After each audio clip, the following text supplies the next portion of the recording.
రాబోయే రోజుల్లో ఇక్కడ టికెట్ ఎవరికి వచ్చినా అది ప్రత్యేకించి యార్లగడ్డ గారికి కనుక అయితే డెఫినెట్ గా ప్రతి ఒక్కరిని కలుపుకొని ఇన్నాళ్లుగా పార్టీని చినుకు చినుకు చినుకు పోగేసి మీకు ఇవాళ ఒక నదీ ప్రవాహాన్ని మీకు అప్పగించాం సార్ మేము రాష్ట్ర వ్యాప్తంగా.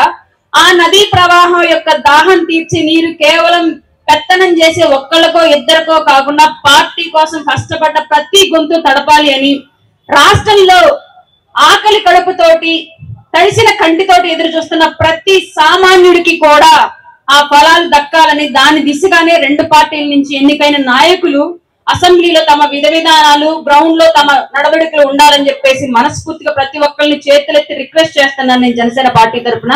ఇది ప్రత్యేకించి తెలుగుదేశం నాయకులకు ఎందుకు చెప్తున్నానంటే మా వాళ్ళు కొంచెం రాజకీయంగా కొత్త వాళ్ళు. మా సారు తొక్కితే ఉక్కు గడ్డ కూడా పగిలిపోయే స్థాయిలో ఉండాలని చెప్పేసి మా వాళ్ళందరినీ యువకులను తీసుకొచ్చారు రాజకీయాల్లోకి. కొత్త తరం రాజకీయ నాయకులు మేమంతా.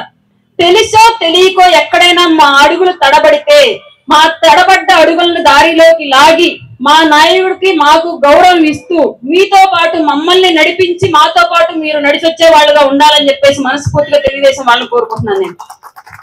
అలాగే ప్రతి ఒక్కళ్ళు ఇవాళ రేపొద్దున ఏదో జరుగుతుందేమో ఏదో జరుగుతుందేమో ఏదో జరుగుతుందేమో అని ఒక డైలమాలో ఉన్నారు. ఏం జరిగినా ఇసుక లాంగ్ మార్చ్ దగ్గర నుంచి పోరాటాలు స్టార్ట్ చేస్తే నిన్న మొన్నటి వరకు చంద్రబాబు నాయుడు గారు అరెస్ట్ వరకు చేసిన ఉద్యమం వరకు ఎక్కడన్నా ఆగామా మనం? అంత క్రూరుడైనటువంటి జగన్మోహన్ రెడ్డినే దారిలోకి తెచ్చుకొని మన దారి మనం ఏర్పాటు చేసుకున్న వాళ్ళం రేపొద్దున ఎవరు ఆగితే ఆగిపోతామా? మళ్ళీ ఇంకొక 5 ఏళ్ళు పోరాటం చేస్తామేమో. కొంతమంది పదవుల కోసం మారచ్చు, కొంతమంది ఆస్తుల కోసం మారచ్చు, కొంతమంది ఉద్యోగాలు వ్యాపారాల కోసం మారచ్చు. కానీ పవన్ కళ్యాణ్ అనే ఒక వ్యక్తి రాజకీయాల్లో ఉన్నంత వరకు ప్రాణం మాది పోయేంత వరకు అతన్ని నిలబెట్టుకోవడానికి అతనితోనే నిల్చుండే వాళ్ళు చాలా మంది ఉన్నారు. ల్యాండ్ మైన్ లాంటి వాళ్ళని చాలా మంది ఉన్నారు. మేమందరం ఉంటాం పార్టీలో పవన్ కళ్యాణ్ గారి కోసం. మీరు సందేహాలు వదిలేసి ఆయన చెప్పిన బాటలో నడిచి ఉమ్మడి ప్రభుత్వాన్ని అధికారంలోకి తీసుకొచ్చే దిశగానే వెళ్ళండి దయచేసి. ఇంకొక అంశం మాట్లాడతాం. ప్రతి ఒక్కళ్ళు ఎక్కడ పట్టినా ఇదే పంచాయతీ, బ్యానర్లు బ్యానర్లు బ్యానర్లు ఇదే పంచాయతీ. నేను ఏ ఊరు పోయినా నాకు ఇదే తలనొప్పి ఎదురవుతుంది. దయచేసి రాబోయే రోజుల్లో మనం 100 బ్యానర్లు వేయించుకున్న ఒక్క ఓటు పడదు. ఈ విషయం గుర్తుపెట్టుకోండి ప్రతి ఒక్కళ్ళు. కారణం ఏంటంటే ఇన్నాళ్ళు ఇంతకు ముందు మన బ్యానర్లు వైసీపీ వాళ్ళు, ఇప్పుడు దరిద్రం ఏంటంటే టీడీపీ వాళ్ళు బ్యానర్ టీడీపీ వాళ్ళు తీసుకుంటున్నారు, జనసేన వాళ్ళు బ్యానర్ జనసేన వాళ్ళు తీసుకుంటున్నారు. ఎందుకంటే గ్రౌండ్ లో కాంపిటీషన్ పెరిగిపోయింది ఎలక్షన్ దగ్గరకు వచ్చే కొంది. మనం చింపుకొని తెల్లారిపోతున్న మొహాలు దాని బ్యానర్ల గురించి పడే ఆరాటం ఏదో గ్రౌండ్ లో క్యాడర్ ని పెంచుకోవడానికి, ఓటర్ దగ్గర నుంచి ఓటర్ లాక్కొచ్చుకోవడానికి వీటి గురించి పోరాటం చేయాలని చెప్పేసి నేను నాయకుల్ని దయచేసి రిక్వెస్ట్ చేస్తాను. నాకు ఎక్కడికి వెళ్ళేదో కామెడీ కనిపిస్తుంది దయచేసి, అందుకే చెప్తున్నాను. ఇంకొక అంశం కూడా మాట్లాడతాను. ఇది ప్రత్యేకించి కాపు సామాజిక వర్గం నుంచి పార్టీలో ఉన్న నాయకులందరికీ ఒక సోదరిగా నాది ఒక రిక్వెస్ట్. ఇది నేను చాలా ఐడెంటిఫై చేశాను ఈ విషయాన్ని, అందుకే ధైర్యం చేసి చెప్తున్నా.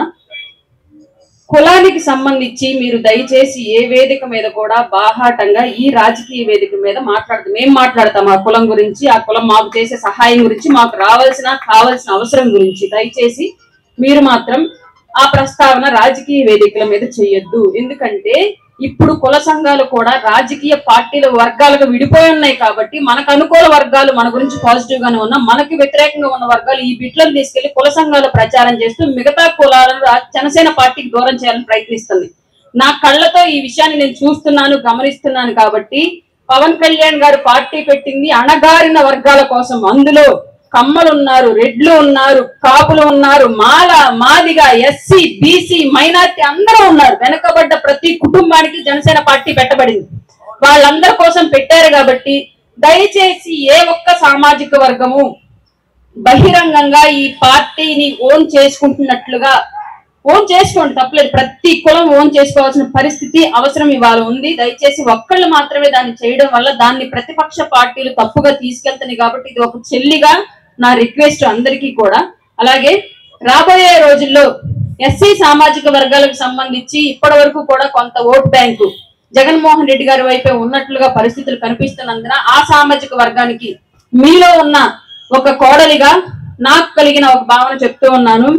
పక్కన ఇక్కడ అమరావతిలో ఆల్రెడీ అంబేద్కర్ స్మృతివనం అని చెప్పేసి టీడీపీ టైంలోనే అంబేద్కర్ గారి విగ్రహాన్ని ఏర్పాటు చేయడానికి అక్కడ ఒక స్థలం కేటాయించి శంకుస్థాపన కూడా చేసిన తర్వాత జగన్మోహన్ రెడ్డి గారు తనదైన మార్కు మాత్రమే ఉండాలి అని మిగతా పార్టీలు అలాగే వాళ్ళు చేసిన మంచి మిగతా నాయకులు వాళ్ళు ఏర్పరిచిన పరిస్థితులు ఏవి ఈ రాష్ట్రంలో ఉండకూడదు అన్నట్లుగా వైఎస్ రాజశేఖర రెడ్డి గారి వారసత్వంగా ఈ రాష్ట్రాన్ని దారాదత్తంగా జగన్ కి రాసిచ్చినట్లుగా భావించుకొని అతి ఖరీదైన భూమిలో కోట్ల రూపాయలు వాల్యూ చేసే విజయవాడ నడిగడ్డలో అంబేద్కర్ గారి విగ్రహాన్ని చాలా గొప్పదిగా ఆవిష్కరించారు. ఆవిష్కరించినందుకు మొదటగా సంతోషపడుతున్న వ్యక్తిని నేనే, చాలా సంతోషపడుతున్నా.